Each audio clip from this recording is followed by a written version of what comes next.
Okay, good morning, good afternoon, or good evening, everyone. I have been extremely excited for this for a handful of not just days, but weeks at this point. And I know for those that are on the Patreon, I brought up to the members that we will be having both Vinny and Dan from that UFO podcast, who I'm extremely grateful for having decided to come on the show.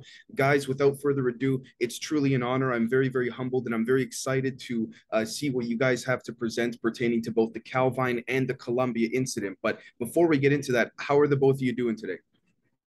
Good, thanks, man. Really appreciate you inviting us on. Yeah, very much the same. Pleased to say that I'm blessed to be able to call Dave a friend. We speak often now behind the scenes, but it's a blessing, and I'm humbled to be asked to come on your channel and speak to your audience. Awesome. I can't thank you guys enough because I'm very humbled that you guys are even here. So, without further ado, I'm sure the audience is going to want to hear exactly what occurred with respects to both the Calvine incident and the Colombia situation. So, the floor is yours, gentlemen. However, you would like to present. We'll start with the Calvine incident first, and then we'll jump over to the Colombia situation.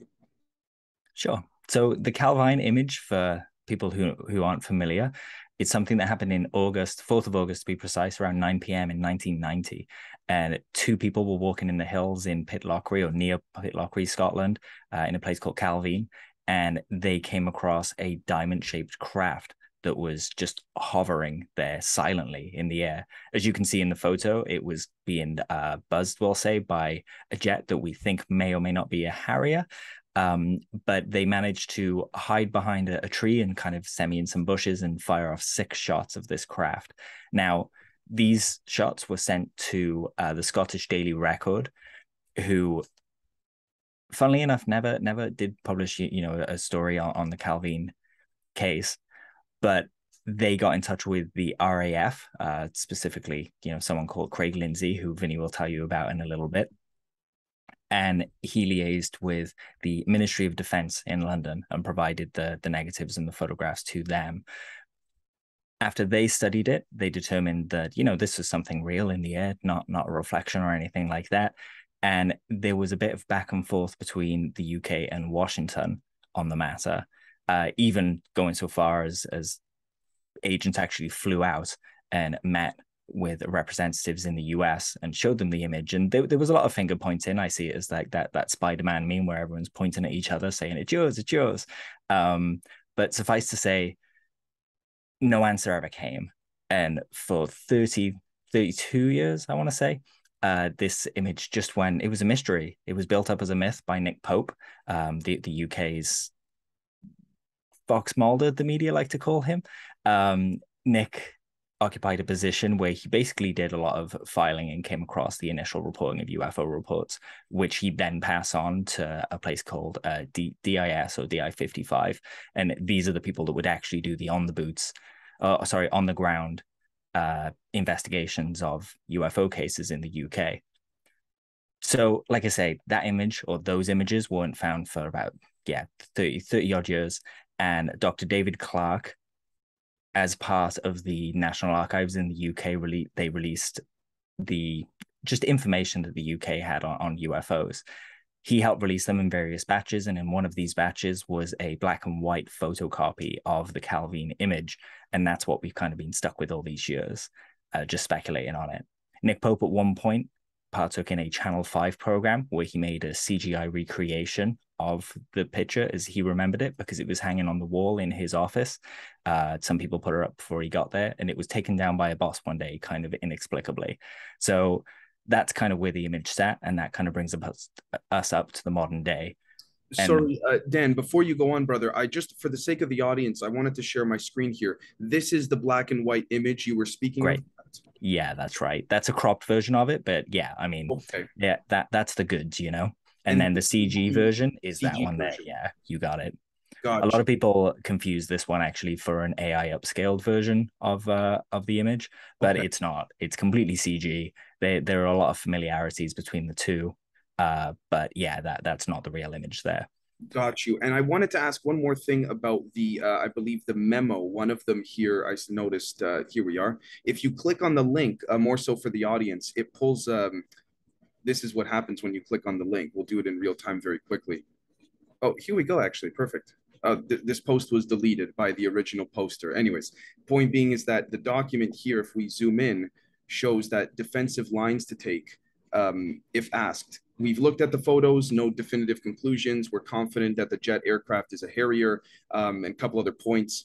No record of Harriers operating in location at the stated time or date. And then if pressed, you say that UFO reports from Scotland are rare, and all citing reports, including on occasion photographs and drawings received by the MOD, Ministry of Defense, are referred to the staff in the departments which are responsible for air defense of UK, who examine them as part of their normal duties. So we clearly see here that there's some type of, if you guys would agree or disagree with me, there, so to speak, with respects to this incident. It's clearly not, black and white. Okay, let's, case closed. It was just a Harrier, doing some training exercise with a weather balloon or something like this.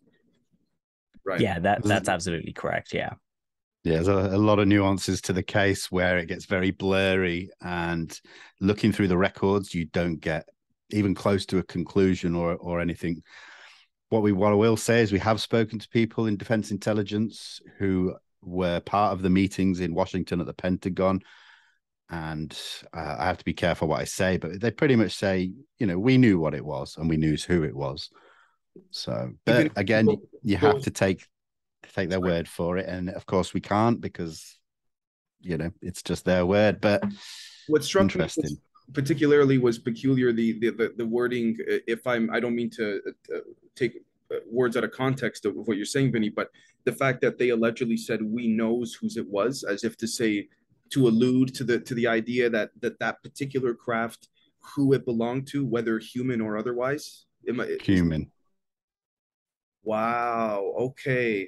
Well, sorry for cutting you off, Dan. I'm not sure if either of you. No, it's fine. And actually, it kind of brings us to an interesting point. And you reminded me of a point of the witness's story that I left out. We always wonder, you'll see a UFO video online and it kind of just cuts off at a random point as if the person just stops filming when they're in the sky. In this case, that didn't happen. The UFO left the scene, but how it left the scene is that it shot upwards at a high rate of speed. So some people would say that that's potentially unobservable.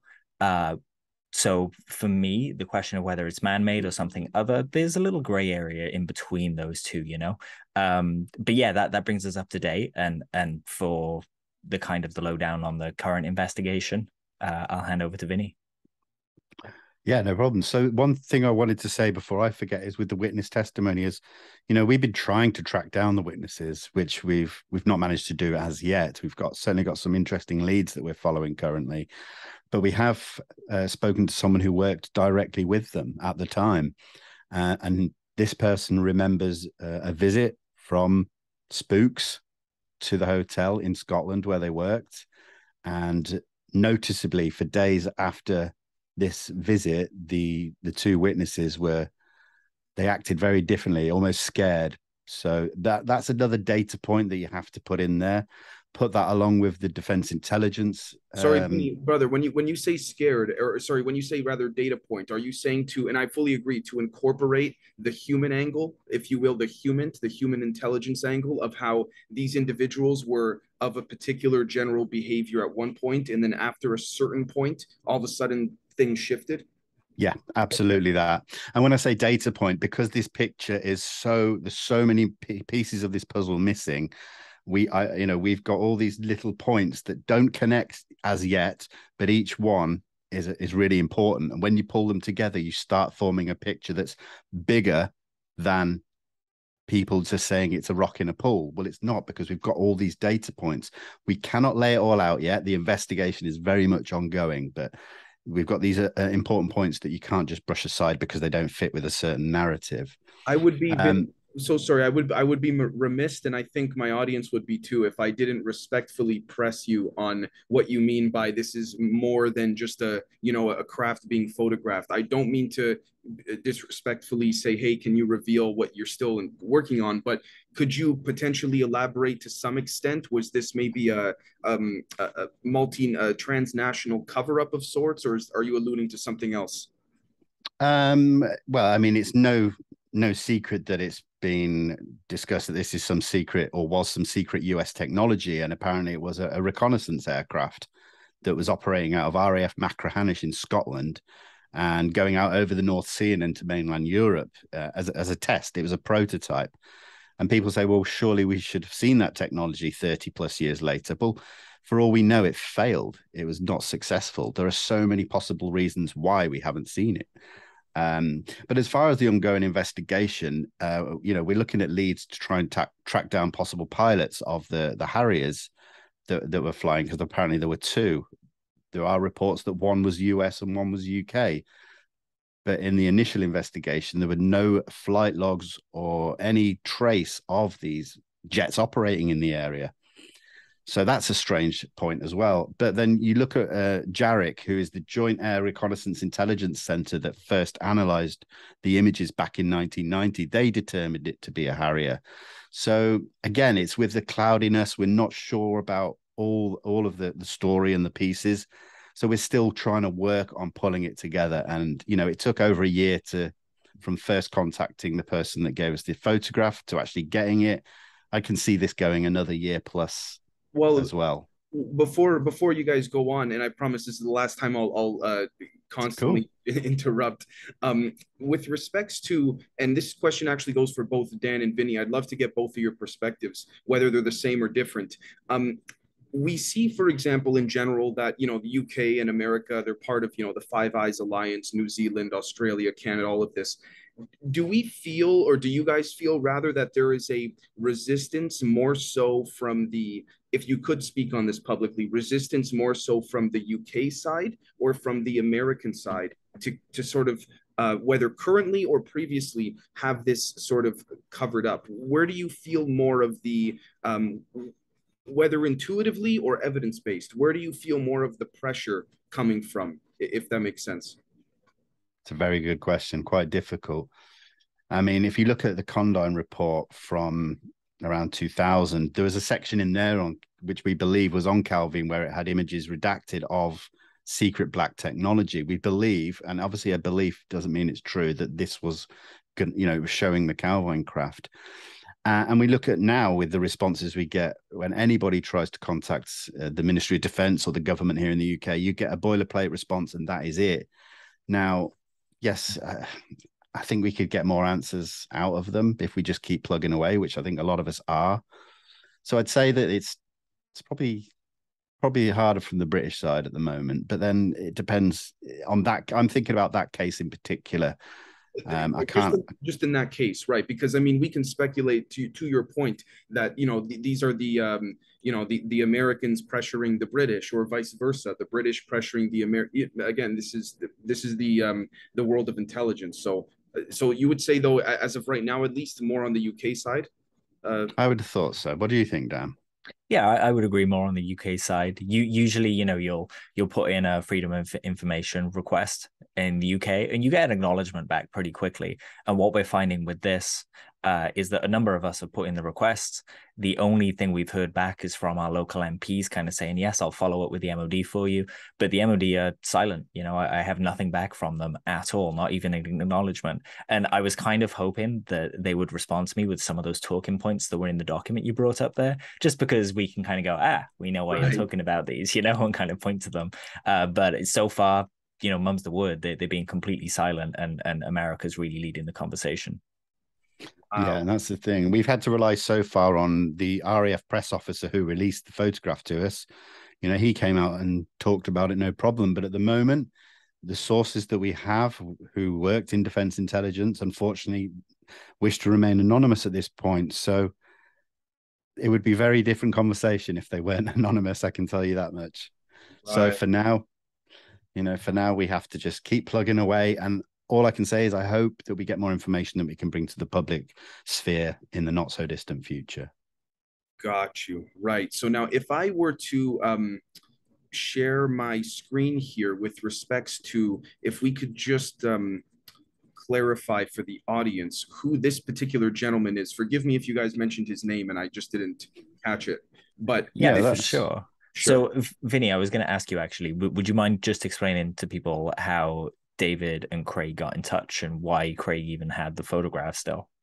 Yeah, sure. So David Clark, our colleague at UAP Media UK, he's been working on the case on and off for 20 years, trying to track down more information on it. And then towards sort of, I think, late summer 2021, he got put in touch with Craig Lindsay, who we see here on the screen. And conversations were had. Craig Lindsay revealed he was the press officer that dealt with the case. He was the go-between from the Scottish Daily Record to the Ministry of Defence. So when the Scottish Daily Record contacted Craig and said, we've got these photographs, we want the Ministry of Defence to comment on them. And Craig sort of said, well, I need to see the image. So the Scottish Daily Record printed this print out and they sent it by courier to Craig's office at Petrevey Castle in Scotland. And that's how he acquired this image. He then faxed copies of this down to the MOD in London. So this image has always stayed with Craig, and he tucked it away in a book in a desk for 32 years. And so last year when David got in touch with him, initially Craig was a bit reticent, but he came around, sent copies of the photocopy first. And then David visited him this year, earlier in May, up in Scotland, when this photo was taken, and Craig showed the image, but he wouldn't let anyone go near it. But then after a couple more months of conversations, he finally agreed to donate it to the place where David works, which is the Sheffield Hallam University Special Collection Archive. So myself and David drove for a day there and back to Scotland to collect the photograph, and then now it resides in the archives. Wow, good on you guys. That's I mean, tip my hat off to you guys for this type of work, because this is the type of work, truth be told, and I don't mean this in any subliminal way at all, but I wish was a little bit more prevalent here where I am in Canada. I know obviously in America it's going rampant. You guys are getting things going with in the UK there and all of that, but wow, this is absolutely incredible. Without further ado, would we be able to jump to the Colombia incident, if that works? Oh, Dan, you're on mute. You're on mute, Dan. Classic Dan. Yeah, classic me. I haven't done that one for a while. I was on mute. Yeah, absolutely. So Vinny and I were lucky to go to Colombia in February, and we were invited to film a documentary that was recording basically an investigation into the dancing lights of La Pena de Huayca. Now, this is a light phenomena that goes back, we're talking, hundreds and hundreds of years, basically, that there are lights reported on a mountain. They're called various different names. Some of the lights are blue, some of them are red, but the consistent thing is that people in the town have referred to them as UFOs, or what we know as UFOs. They've called them spirits. They've kind of referred to them as, possible marine apparitions and things like that. Sorry, Dan, if I may, are any of these photos indicative of what you guys were investigating in Colombia by chance? Unfortunately not. If you search for brown mounting lights, you'd probably bring up some interesting things there. Brown mountain lights. Take Colombia out of there. Yeah, take Colombia out, brown mountains in the US.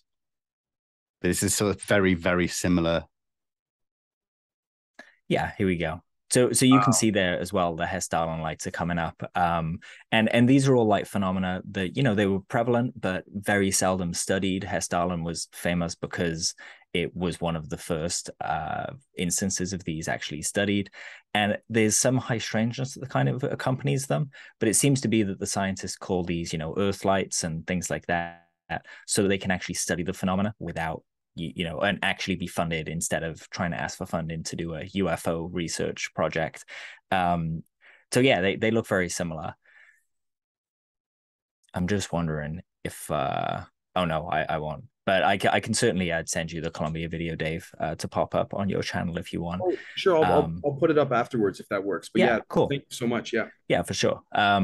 We have a bunch of raw footage from when it happened. But yeah, we went out, to Colombia near Bogota, and we spent 2 weeks in what I termed a UFO theme park, because obviously over here you hardly ever hear people talking about the UAP and UFO encounters and things like that. And when they do, it's in hushed tones. And that's changing a little bit. But out in Colombia, it was a whole different experience. Every single person we came across had their own story and also had their own interpretation of the events. And they At were one not nearly as afraid as, say, the people in North America, or hesitant to talk? Absolutely, yeah. They just would tell you this story, you know, completely straight face. There was no kind of giggles or just stigma attached whatsoever. And the local town had, you know, how you just get graffiti across towns, and often it'll kind of show you a little bit of what the culture is like there. Well, the graffiti in this town, they were beautiful paintings of you know, there's a church up on the hill, so it was this beautiful painting of a church, for example, and then in the clouds above it, you can just about make out, peeking out of one of the clouds, a saucer. And everything was like that. They were just UFOs everywhere. So we went to that valley to kind of hear a few people's stories, gather as much testimony as possible, and see what we could find out about the dancing lights. And then on the very last night, the dancing lights themselves put on a bit of a show for us. I was on a slightly different vantage point, so I'll let Vinny explain to you what he saw. Right before Vinny goes, if I may ask, is this, see, I noticed something now, maybe this is just based on the search algorithm or results, but it seems as though there's a, unless we're looking at the same image here, a reoccurrence in the same general vicinity. Is this the case? Yeah, exactly. You know, has a place like Hessdalen is less active now, which is strange because if it was a geological phenomena and it was pressure and, you know, to do with quartz in the ground and things like that, you would expect it to be consistent and repeatable. But actually, the phenomena's faded away in Hessdalen. Maybe climate change is having an effect there or something like that. But basically, almost a year to the day, that the producer of the documentary, Ashley Cowie, got a photograph of the lights on the mountain. We filmed HD footage of the lights on a mountain. Now, that to me, it says a lot of things, but the main thing it says is that we found a UFO laboratory where we can go and actually study these things. And instead of them being UFOs or UAP, we can define them. And whether it's an Earth light and it's a ball of plasma kind of spitting out these orbs or anything like that, or a full-blown craft, fact is, science will be interested in it. So it's our aim to kind of go back and carry on the investigation in February. So in other words, there's enough data that seems to be reoccurring over prolonged periods of time in that same general vicinity that you would encourage people to go and study and observe whatever's going on there. Yeah, 100% I would. Yes, absolutely. You know, don't take us going to do it as a kind of, it's our project. We're kind of putting the flag there to say, hey, we need all the help we can get to figure this out. And it seems to be a genuine phenomena. Got you. Now, Vinny, I'm so sorry, man. Please, floor is yours. It's okay. No problem. Yeah, I mean, the thing is, when I got out there, you know, being so steeped in the UFO history and the community, I had to be very cautious not to let my biases of wanting to see something kind of jump in or slip in too much, because, you know, I wanted to look at it from more of a scientific perspective, by collecting data, by investigating properly. And that's what we did. And after seeing the lights, it did just go to show that next time when we go out there, we'll be taking more equipment, sensor equipment, so that we can gather more data points from stuff that we didn't have before. You know, we've got the HD footage. Now we want the, you know, the infrareds and all that kind of sort of high-tech equipment that's been utilized in places like Hessdalen. So now it's time to put that to work in the valley in rural Colombia. Have you guys gotten any results from any of that particular equipment? Or do you know of anyone that has received any, whether definitive or anomalistic per se results in any of those measurement tools, or unfortunately not? And I ask because I wonder, we see, for example, in very, very careful attempts in public academia around the world, there is an attempt to somewhat, you know, attempt to detect again, these UAP, but it's almost as if, and I say this very carefully, it's almost as if the technology to track them is not commercially available. Obviously, it wouldn't be, but it's almost as if it's known by a handful of individuals within STEM, and there's sort of a back and forth as to when or how it should be released. So, do any of those tools, say thermal, anything like this, show you guys anything, or anyone you know, or not yet? So the kind of the fanciest we've gotten with it at the moment is looking at magnetic anomaly maps and kind of applying those to the place where we saw the lights emerge. And what we found was interesting was where the lights emerged was a positive magnetic anomaly, and the peak opposite, where the lights supposedly travel from, we didn't see this happen, but there are plenty of reports of it happening, is in a depression, a negative magnetic anomaly. So it makes you wonder if the valley's a kind of natural battery or something like that. But what we want to do when we go back out is take, tri-field meters, take some thermals and infrared kind of cameras and start filming, because we can, with everything, you kind of want to take out the prosaic explanations first. And we've got to work through them one by one. As much as I want these to be, space aliens or whatever, the team, we were all very different minded, and we all kind of came to a very, I should say, UAP centrist place, where it was very evidence led with the investigation. So we want to kind of cancel out that it could be hikers up there with giant torches. It's not likely, because it was a treacherous climb and these lights were ginormous. And we also know that the lights occurred on a kind of a clear sheer cliff face. So we're talking abseiling people holding torches, but you know how outlandish some of the theories get. So if we can just strike them off, then that's great. We can do that. But of course, we're going to have some of the best sensors are people. Bigelow used people as a human readout system for a reason on Skinwalker Ranch. So when we go back out, we'll be looking at perhaps going camping up on the mountain overnight and hoping that we see something, setting up some trail cams and things like that, and just seeing where that takes us.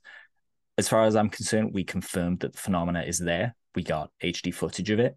That's there. It's the next step to actually define what we're seeing, because there are some really strange characteristics.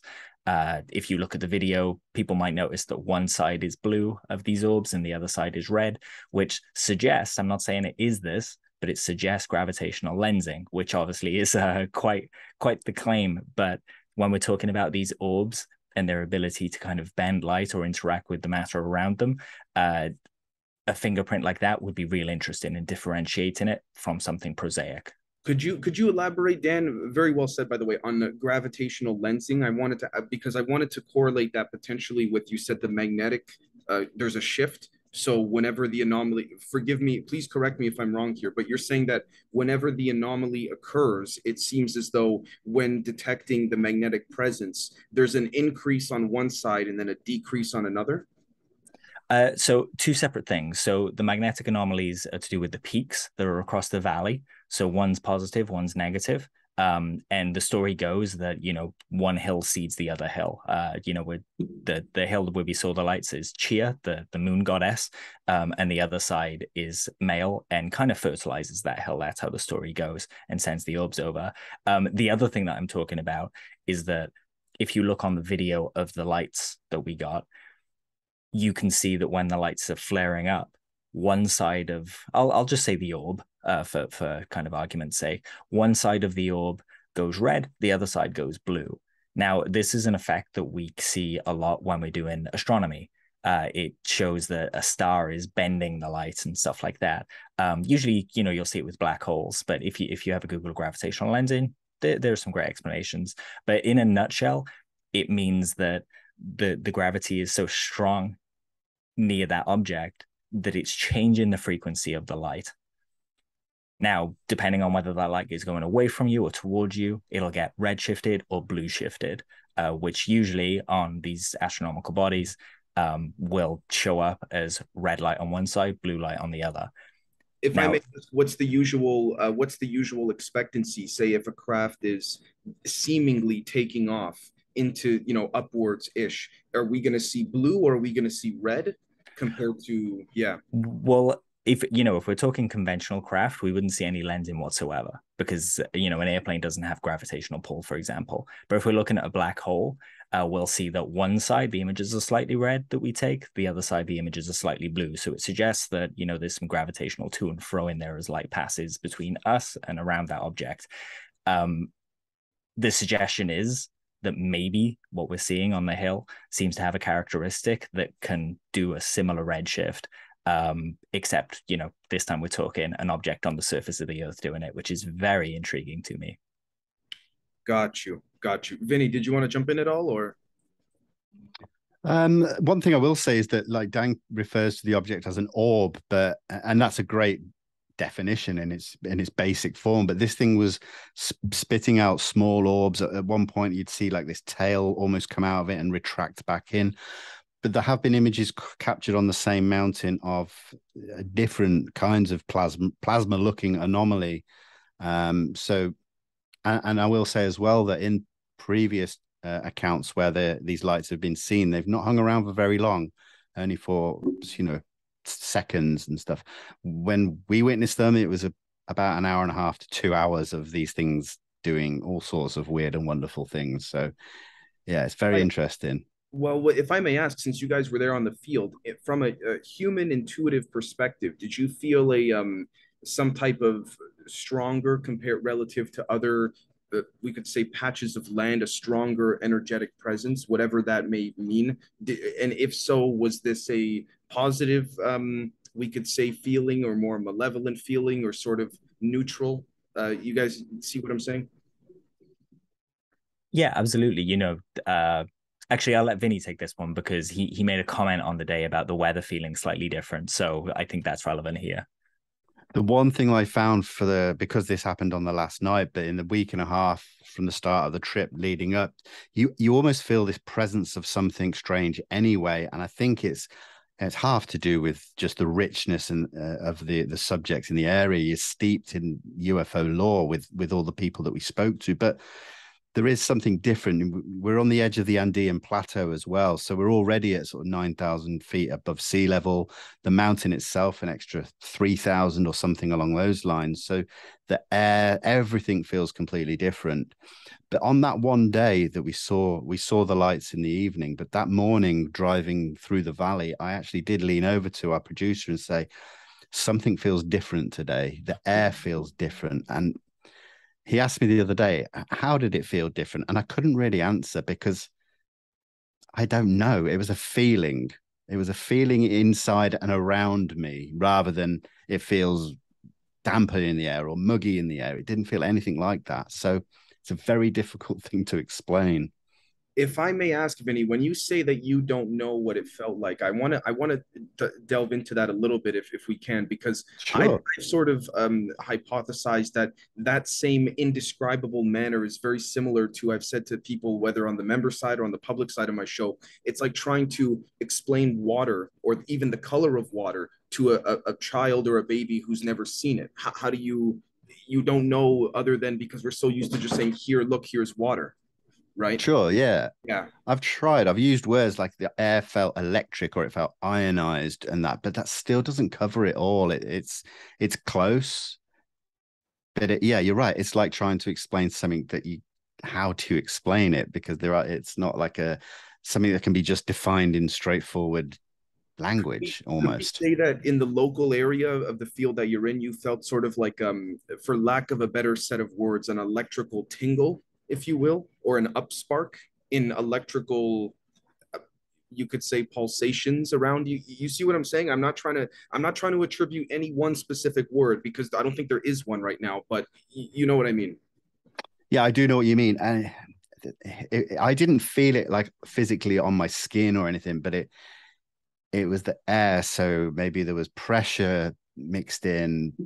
But it's yeah, I struggle to come up with words. It was many things in one rolled together, and it gave me this feeling.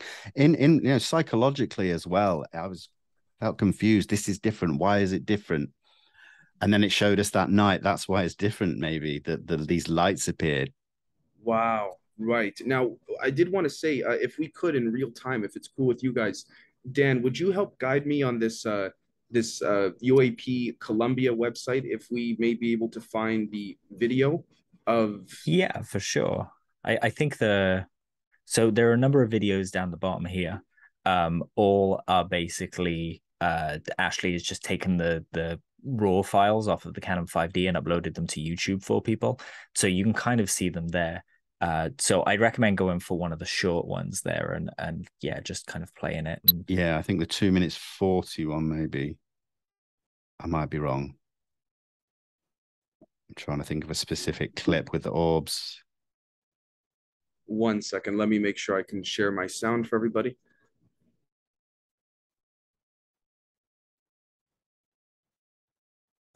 Look there, there. Oh, it's much further down. Down on the left, yeah? Yeah. Down on the left or the right? Left. Left. Really? What, on the arch of the mountain?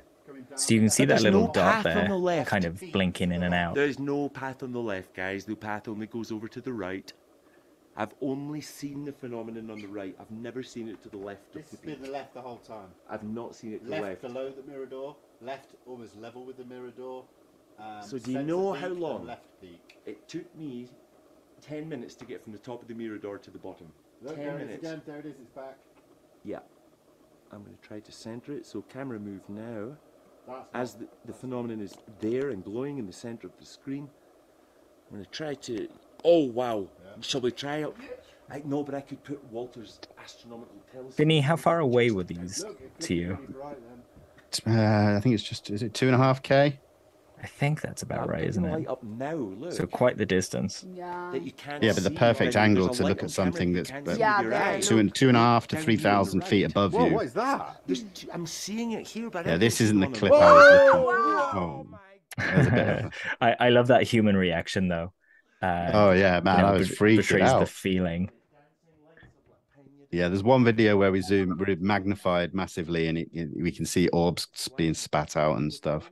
Really? Wow. Yeah. I would like to encourage the audience to go to this particular website here, which is for the just uapcolombia.com. I think, wow, yeah, I don't think there's a lack of prevalent data here, that's for sure. So that's it. That's incredible. So I also recall you saying that you only, give me 1 second here. Okay. That you only saw the phenomenon, at least in this context of this case in Colombia, appear on the right-hand side. No. So you've got the peak going up, and Ashley, the producer, had only really seen it. There's a flat face on the front of the mountain called the Mirador, and this is where a lot of the we believe this is where we saw the lights. So this is why we find it very difficult to believe it could be, humans with torches, because there are very limited spots where you can be on that mountain. You just can't get there. Plus, it's covered completely in foliage and trees, and there's no flicker or anything. These lights are external to everything on the mountain, and they blink out and blink in elsewhere.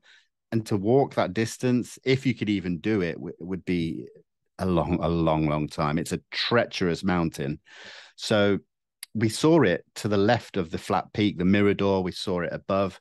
So this is the first time it had been spotted in some of the places than where it had been photographed in the past. Wow. Well, I would like to thank Dan for putting in the chat here. I would like to share my screen one last time, if I may, with respects to we see here. Yeah. So of note here, that's just on the title card there. We've been watching the mountain at this point for 2 weeks and seen nothing, thinking, oh, was that it? Was that it? And it might just be car headlights or something like that. And we expected it to be very quick. And then on the very last night, after a bunch of people had gone home, in true phenomena kind of trickster-esque fashion, it put on a full display for us as if teasing, kind of saying, come back soon. Sort of as if to say we're acknowledging your presence and observations. Yeah. Quite possibly. It could be I'm ascribing motivation where there is none. It's just a natural phenomena. But as you can see, this thing is. So that was the tail there that you saw spit out. That's what they refer to as dancing lights. I was just going to say, it's like it brought itself into quote unquote activation, for lack of a better word, then made it. Oh my gosh. So you get triangle formations as well. There's a little color change in this video too.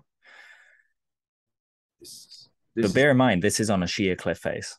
So we're talking, people abseiling with torches, maybe puppets or something. I don't know.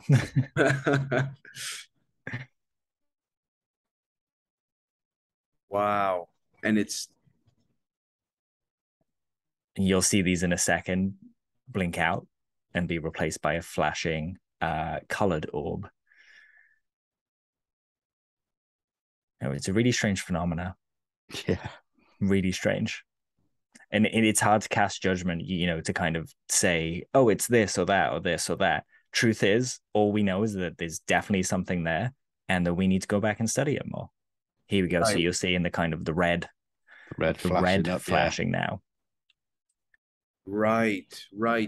Almost see now what makes me very inquisitive and want to inquire about these types of scenarios is that you have these situations where no matter the person, whenever there is a revisiting or revisitation to that spot, something occurs. Now, to your guys' point, that does not, say, okay, all right, guys, case is closed. Quite to the contrary. But clearly there's a there, seemingly. And we see the same, please correct me if I'm wrong, the same effects, whether anomalistically or otherwise, of this blue shifting, red shifting that many even who have have claimed to have had alleged abductions seem to claim as well too. The craft sort of went into this red mode when it was doing some type of powering up scenario, and then it shifted blue when it was doing more so of a observational / abduction type apparatus. So you guys see what I'm saying? There seems to be that consistency there, if that makes sense.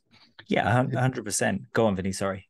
No, I was just going to say, and this is the thing, when we were speaking to some of the locals, whether they were just the local townsfolk or even some of the sort of indigenous folk, there were talk of abductions happening in the area over the years. But one thing as well is that really stands out is that there are written reports of these lights dating back to the early 1600s. Actual written reports still in the archives in I think they're actually in Bogota. So if anyone who's quick to jump out that these are just flashlights, there weren't flashlights in 1608 and times like that. So it is a very strange. There's so many. It's multifaceted. Like you're saying, we've got the abduction stories, we've got the UFO stories. There's even Tic Tac stories in the area. Then we've got strange pictographs. Pictographs, were they, Dan, that we saw? Yeah. Literally the local communities would kind of have those. I'm going to do an impression because, when it kind of a plasma shape, it looks like a stick man, the guy doing this, and then the bottom's the opposite is what I was doing, as well as spirals and things like that. And when we visited a community there, I went around a moon temple with the elder in the community, and he was telling me his interpretations of these, and he would say, that's a lizard that's there because it denotes a change of season. When we see that lizard, we know we have to change our agriculture and the way we approach it. And I'd point out to him, this symbol is seen all over the world, and some places have a very different interpretation of this. And it was fascinating because the conversation then went on. We went inside the main temple in the community and we did a rapi ceremony, and they told me that the main temple was actually designed kind of to reflect the universe. So this kind of worshipping of the stars is very much built into those communities. They have some incredible stories, creation myths and things like that. And when the conquistadors came in, a lot of them committed suicide and they jumped off of the point on the mountain where we saw those lights. And there was a time in the documentary as well where we went up there and I just kind of took to a meditation spot, and it just so happened that I sat in that exact same spot as well. So there's certainly a strange kind of ethereal feeling upon these peaks. The wheel described is very, when you walk into a cathedral and you instantly feel like, oh, I have to be respectful and quiet. It was kind of like that. Yeah. Wow. Well, I did want to say before we wrap this up, I did want to share my screen one last time to give a visual to the audience. Is this what you were speaking on, Dan? That's exactly what I was speaking of, yes. Okay. I had a feeling. This is quite interesting because this seems to have some type of correlation to, I say this loosely, but plasma, whatever that means, whatever that is, again, that's not for me to say, nor do I claim to know, but wow, okay, this is quite interesting. So we see some type of consistent reoccurrence relative to an anomalistic phenomenon near or right above these mountains in correlation with, again, not to make leaps here, but global events and depictions and hieroglyphs and picture, whatever you would call it. I don't know the exact name, but you guys catch my drift. Yeah. Yeah. Yeah, 100%. And yeah, that's exactly the right one. I knew that you guys would recognize it as soon as I did that shape. I needed you to do the hand thing, and then I knew after that's my next Yeah. Halloween costume. I'm just gonna go as a plasma dude. That's awesome. Well, guys, I want to thank the both of you from the bottom of my heart, truly, for coming on. It was a pleasure and an honor and a blast. Could you please tell my audience, whether they're watching visually or listening on the audio side, where and how you guys could be found? Go ahead, Vinny. Sure, yeah. So I run the YouTube channel Disclosure Team. So if you just search Disclosure Team, you'll find it. I'm also on Twitter and Instagram as Disclosure Team. You can find me if you just search. And I think that's it. Yeah. Part of where Vinny and I, our work overlaps is a place called UAP Media UK, where we petition a lot of the politicians and journalists, and it's a very professional face to the UAP subject. And then apart from that, you'll find me co-hosting that UFO podcast with a wonderful podcast creator Andy McGrillen, thick Scottish accent, so it's really good. We do have subtitles in case you need it. Yeah, so we do that, and you'll also see a lot of my art kind of out and around in the community. 33 Ounce Creative with Olaf Rockner, and yeah, you'll see us kind of getting anywhere and everywhere where we can help the subject, really. But yeah, that UFO podcast, you can find me at The Signal on social media as well. That's like The Signal, but with a Z instead of an S.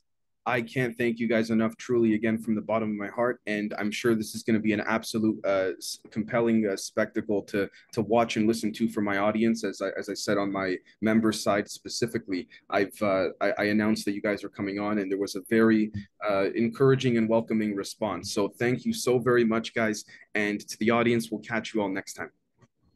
Thank you, man.